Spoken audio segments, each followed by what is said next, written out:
My name is Guy Courtin, and my title is Vice President of Industry Solutions for Fashion and Retail at GT Nexus. You know, the Internet of Things is absolutely becoming a reality, and what's funny at some point is that the Internet of Things has actually been around for a while in manufacturing in particular. It just never had a cool name. Now all of a sudden we have a cool name, it's out there and everybody wants to jump all over it. But the reality of the Internet of Things is that we have seen a confluence, really a perfect storm, if you will, of factors such as Moore's law of reducing computation power, the connectivity issue, right? We have 3G, 4G, now 5G, we have Wi-Fi, super Wi-Fi, things of that nature, and we have the cloud. So those three things where the cloud is able to store this data and actually do some computation on it in real time. We have the ability to put sensors on a lot of different things, and we have the communication ability of these sensors. So I think IoT is really taking off because of that, right? We all remember, especially in retail, about 15 years ago when Walmart told everybody to put RFID and everything. That was really sort of the first start of IoT. Really, barcoding, if you go back to the 70s, is the first start of IoT. But because of these technologies, we're starting to see it where companies are able to adopt it and actually leverage it. And we're seeing a lot of things in terms of IoT in manufacturing, in logistics, right? Where we're improving existing business processes. So take asset management, for example. There's a company out in the West Coast that sells wine in kegs, and kegs are their assets. And with IoT, they can now track those kegs throughout their network, right? We're seeing companies in logistics being able to track containers through the ocean, through ports, things of that nature. We're seeing even hospitals being able to track their assets within the hospital itself and be able to understand much better where are their assets. So these are the things that we've already been doing. IoT is just making them more efficient, right? We also know a lot about the IoT when it comes to predictive maintenance.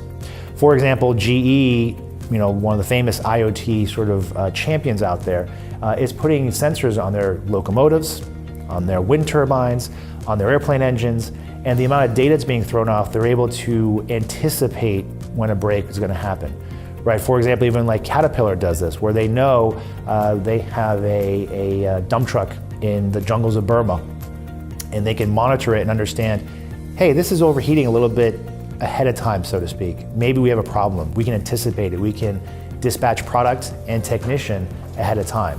So these are the business cases we're seeing today, the near-term business cases for IoT.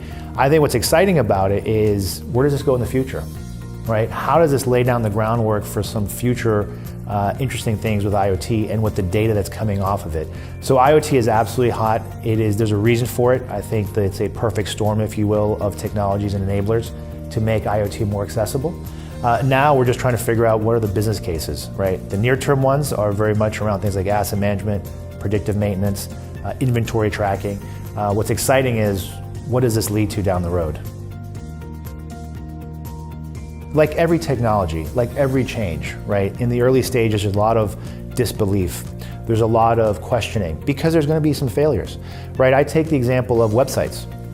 Right, if you look back in the early 90s or late 90s when the internet exploded and everybody had to have a website, there was a false hope that everything was going to be conducted through the web, right? And that we're going to do all kinds of e-commerce or CRM, all this through the web. And a lot of companies came and went, and we know the dot-com bust, right? We saw that happen.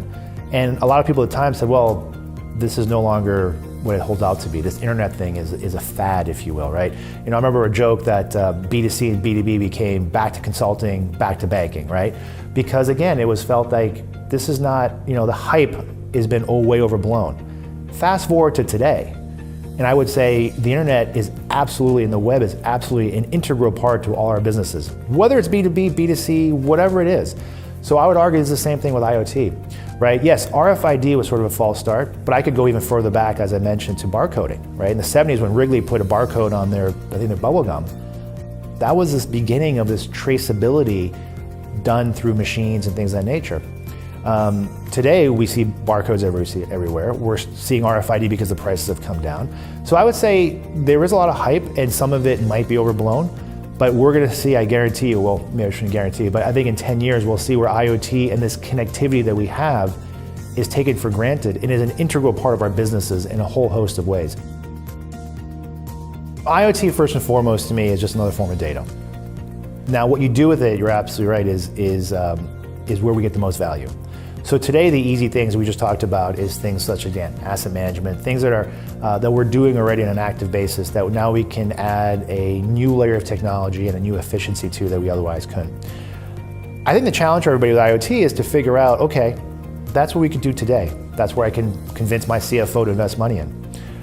What do I do down the road? What do I do with this new form of data? This new form of data that is going to come to me at a different pace, in a different format. Right? What does that mean for me? Whether I'm in heavy industry, aerospace and defense, biotech, retail, CPG, whatever it may be, right? Those are the questions that I think the smart ones today are starting to think about down the road because they're planning for it in the sense of, if I start doing things today that can address these sort of backwards looking issues that I had to deal with anyways, but how do I position myself for then to take advantage or to open up new business models that are going to come in 2, 3, 4, 5 years? That is the challenge. And I wish I had the answers, and if I did, I would write a book and make lots of money off it. But I think there's opportunities for the smart companies out there to open their minds up to say, hey, if and when I get access to this kind of information, and if and when I can also then layer on top of it some smart analytics and some smart insights and glean from it some actionable items, what can I do with it? Can I perform different things for my customers? Can I service them better? Do I have better demand signals?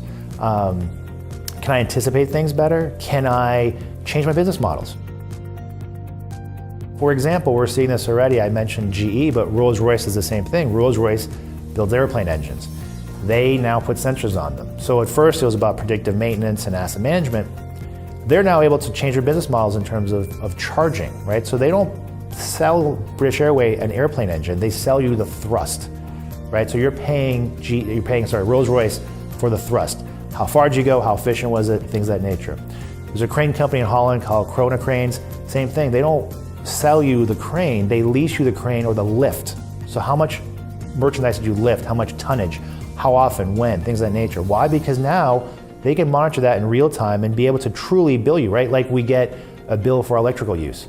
Now I can start doing these things. And this is just the tip of the iceberg in terms of how IoT will change in the future, our business models and how we do things.